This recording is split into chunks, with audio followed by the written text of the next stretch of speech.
उसी राम को पनाह देने वाले ये आदिवासी हैं। जब आपके राम को उनके बाप दादाओं ने घर से निकाल दिया था तो इन्हीं लोगों ने पनाह दी थी, इन्हीं के जंगलों में जाके वो बसे थे। ठेके पे देने वाले ठेकेदार कौन है? वो राम भक्ति है, जो राम भक्ति और राष्ट्रभक्ति के नाम पे पूरे देश को बेच चुके हैं। हकीकत तो ये है कि जो ये बोल रहे हैं ये खुद घुसपैठी हैं भारत में, ये खुद आक्रमणकारी है। सिंधु घाटी सभ्यता को बर्बाद करने वाली यही कौम है, यही लुटेरी कौम है जो आज देश पर राज कर रही है। तो ये देश वो लोग चला रहे हैं जिन्होंने देश की आज़ादी में कोई बलिदान या संघर्ष नहीं किया था। जब आपको मुफ्त में मिल जाता है तो आप तोड़ फोड़ में लगे रहते हैं। 2014 से पहले हिंदू कभी खतरे में नहीं था, लेकिन 2014 से लेकर अब तक हिंदू खतरे में है। गाय के नाम पे, गोबर के नाम पे, भावनाओं के नाम पे कितने लोगों को सरेआम मारा गया। 2014 से पहले कभी कोई कांड देखा आप लोगों ने ऐसा? ये वो कौम है जो अपनी मेहनत से खाती है। देखिए ये इसमें कोई पंडा पुजारी नहीं है जो भीख से खाता होगा, ये सब मेहनत करने वाले लोग हैं। गोंगा पंडित तो वो है जो बलात्कार करते हैं और धर्म के नाम पर गुमराह करते हैं। आप लोगों ने कितने कांड देखा, मंदिरों में कितनी देवदासियां रखी जाती है। राम रहीम तो बड़ा संस्कारी है ना, आसाराम भी संस्कारी था, वो भी राम के भजन गाता है, आपको संस्कार देता है। लेकिन वो कितने लोगों का जीवन बर्बाद किया है और बर्बाद करके उन लोगों को मार काट के कैसे गायब कर देते हैं वो लोग। आज जेलों में क्यों है?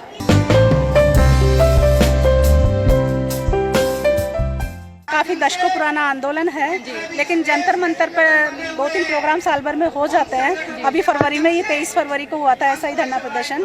तो आदिवासियों के जितने भी संगठन हैं वो संगठित होकर अपनी पहचान के लिए ट्राइबल कॉलम की डिमांड कर रहे हैं। जैसे हिंदू, मुस्लिम, सिख, ईसाई, जैन, बौद्ध, सबके पास अपना जनगणना कॉलम है, लेकिन हमारे पास कोई जनगणना कॉलम नहीं है।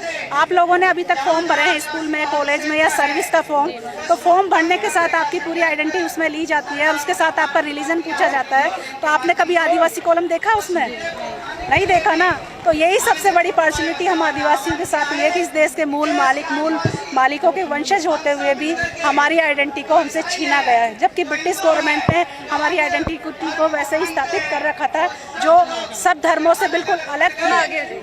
आदिवासी जो जल जंगल जमीन या प्रकृति के साथ अपने जीवन को जीता है और वास्तविक चीज़ों में विश्वास करता है, वो काल्पनिक दुनिया से दूर रहता है और मानवीय संबंधों में विश्वास करता है। वो सामूहिकता, सहनिर्भरता, सहृदयता और सबको साथ लेने की परंपरा के साथ जीता है।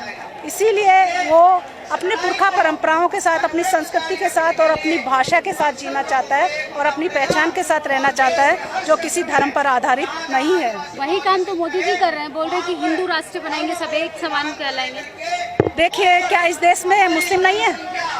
मुस्लिम है ना, ईसाई नहीं है, ईसाई भी है ना, सिख है, बौद्ध है, जैन है, पारसी है और हम आदिवासी हैं। तो सोचिए हिंदू राष्ट्र कैसे बनेगा? क्या किसी एक कौम का कोई राष्ट्र बन सकता है? नेपाल बना है हिंदू राष्ट्र क्योंकि वहाँ हिंदू आबादी बहुत ज़्यादा है। आपको पता होना चाहिए हिंदू और मुस्लिम के बाद तीसरी बड़ी आबादी हम आदिवासियों की है। तो ये आदिवासी राष्ट्र था, है और आदिवासी राष्ट्र रहेगा। मैं इसलिए कह रही हूँ क्योंकि हम आदिवासियों को मुसलमानों में बांट रखा है, ईसाइयों में बांट रखा है, हिंदुओं में बांट रखा है और आदिवासियों की आबादी अलग है। उस आबादी के हिसाब से हम तीसरी बड़ी आबादी है इस मुल्क में, इस देश में, भारत में, हिंदू और मुस्लिम के बाद। तो सोचिए जब ईसाई धर्म के आदिवासी या मुस्लिम धर्म के आदिवासी या हिंदू धर्म के आदिवासी एकजुट हो जाएंगे तो पहली आबादी होगी आदिवासियों की। इसीलिए मोदी जी और आरएसएस डरे हुए हैं। वो बार बार में क्यों कहते हैं हिंदू राष्ट्र, हिंदू राष्ट्र? क्या उनको नहीं पता संविधान में हिंदू, मुस्लिम, सिख, ईसाई, जैन, बौद्ध 6 धर्मों को कॉलम कोड मिला हुआ है और इनकी सबकी जनगणना हो रही है। आप लोगों ने अब बचपन से लेकर अब तक देखा, आपके माता पिता, दादा दादी सबसे पूछिए कि इस देश में कितने धर्म रहते हैं। और हम कोई गणतंत्र दिवस की परेड नहीं है, उस परेड में जब आप देखते हो कौन से रंग देखते हो आप? वो आदिवासियत के रंग होते हैं, वो पूरे देश भर के आदिवासियों के रंग होते हैं और वो जीवंत लोग हैं जो इस धरती, इस जंगल जमीन के लिए हमेशा से संघर्ष करते रहे। 1857 के संग्राम से पहले 250 साल पहले से वो संघर्ष करते रहे हैं और आज भी संघर्ष कर रहे हैं। आपने बेलाडीला कांड देखा है, आपने डुमारी पहाड़ कांड देखा है, अभी स्टैच्यू ऑफ लिबर्टी का जो मैंने उदाहरण दिया है, कितने आदिवासियों को विस्थापित किया गया। जितने भी प्रोजेक्ट बनते हैं, जितनी भी सेंचुरियाँ बनती है, जितने भी बड़े बड़े औद्योगिक कल कारखाने आदिवासी क्षेत्रों में ही बनते हैं और आदिवासियों की तबाही पे ही बनाए जाते हैं। क्यों? ताकि उनको बर्बाद किया जाए, उनका विस्थापन किया जाए, उनकी भाषा, संस्कृति, उनके साहित्य से उनको दूर किया जाए। कभी मोदी जी ने कहा है कि आदिवासियों ने इतना बलिदान दिया है तो उनके लिए कुछ किया जाना चाहिए? इतने बड़े बड़े स्टैचू लगा रखे हैं। मैंने उदाहरण दिया, शंकराचार्य का दिया, हनुमान जी का दिया, राम जी का दिया। उन्होंने देश की आज़ादी में कोई योगदान दिया था क्या? या कोई योगदान रहा है किसी भी प्रकार का? आप खुद अपने दिल पे हाथ रख के देखिए कि ऐसे स्टैचू का कोई योगदान सीमा पे रहा, सीमा के अंदर रहा, बीमारियों में रहा है, रोजगार में रहा है, या शिक्षा में रहा है, या स्वास्थ्य के लिए रहा है? तो मैं सैल्यूट करूंगी उनको कि वो ऐसी चीजें बना रहे हैं ताकि जनता को प्रेरणा मिले। इतना समय पाएंगे, आपको तो नक्सली घोषित कर दिया सरकार ने और मीडिया ने। देखिए, घोषित करने से कुछ नहीं होगा। हकीकत तो ये है कि जो ये बोल रहे हैं ये खुद घुसपैठी हैं भारत में, ये खुद आक्रमणकारी है। सिंधु घाटी सभ्यता को बर्बाद करने वाली यही कौम है, यही लुटेरी कौम है जो आज देश पर राज कर रही है। आप लोगों ने सावरकर के माफी पत्र, आपने बहुत सारे लेटर, आप मीडिया कर्मी हैं, आप लोगों ने लेटर देखे होंगे। और जो अंडमान निकोबार की जो जेल है, उस जेल का नाम सावरकर जेल कैसे हो गया? सोचिए, वो तो कैदी था, वो कैदी था, उस जेल का नाम सावरकर जेल कैसे? उसमें तो बहुत सारे कैदी थे, तो उन सब के नाम कहाँ गए? और मैंने देखा उस जेल में जितने भी कैदी थे उनका बाहर एक पार्क बना रखा, उन सबको बेड़ियों में जकड़ रखा, लेकिन सावरकर बिल्कुल आराम से अपनी छतरी लेके ऐसे खड़े हुए हैं। तो क्या अंग्रेजों ने उनके स्वागत के लिए वहाँ बुलाया था या इस तरीके से रखा था? जो स्टैचू जो इस तरीके से बना, तो ये देश वो लोग चला रहे हैं जिन्होंने देश की आज़ादी में कोई बलिदान या संघर्ष नहीं किया था। जब आपको मुफ्त में मिल जाता है तो आप तोड़ फोड़ में लगे रहते हैं। 2014 से पहले हिंदू कभी खतरे में नहीं था, लेकिन 2014 से लेकर अब तक हिंदू खतरे में है। क्यों? और हिंदू मुस्लिम दंगे क्यों होते हैं? क्यों होते हैं?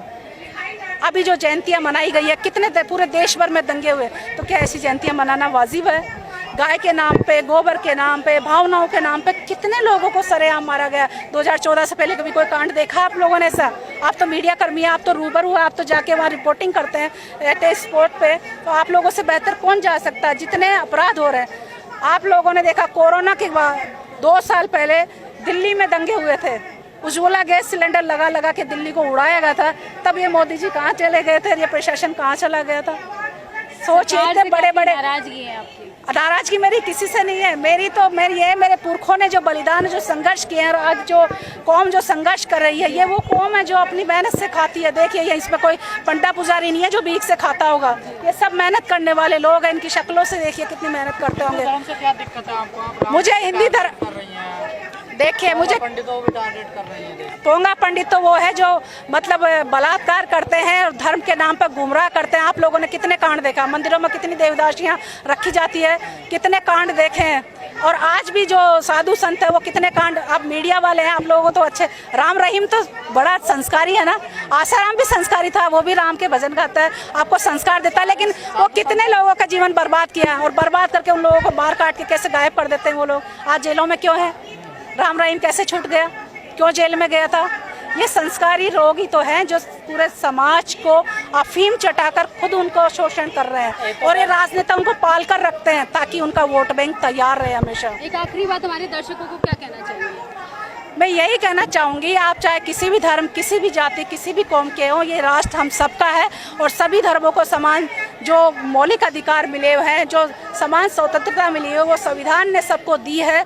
और ये देश धर्मनिरपेक्ष राष्ट्र है, कोई हिंदू राष्ट्र नहीं है, किसी की बपोती नहीं है। इसमें सब धर्मों के नागरिक निवास करते हैं और ये सभी का देश है, और इसमें सभी रहते हैं, तो सभी को मान सम्मान के साथ उनकी पहचान को स्थापित हमेशा के लिए करना चाहिए। और मोदी जी से और अमित शाह जी से और भागवत जी से और योगी जी से मैं गुजारिश करना चाहूँगी कि हम आदिवासी हैं, आदिवासी ही रहेंगे, और हमारी मूल पहचान के साथ कोई खिलवाड़ मत कीजिए, और हमारी पहचान को स्थापित कीजिए, और हमें भी जनगणना कॉलम कोड दीजिए जैसे और धर्मों और जातियों को दे रखा है। हिंदू जागे हैं लेकिन आदिवासी क्यों नहीं जागे अभी तक? ये जो आप सैलाब देख रहे हो, ये किसका देख रहे हो? और आदिवासी तो शुरू से जागे हुए थे।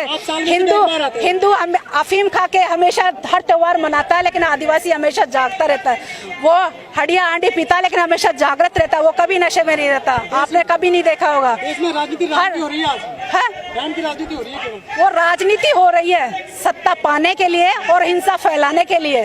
बाकी राम तो पहले भी थे, उसी राम को पनाह देने वाले ये आदिवासी हैं।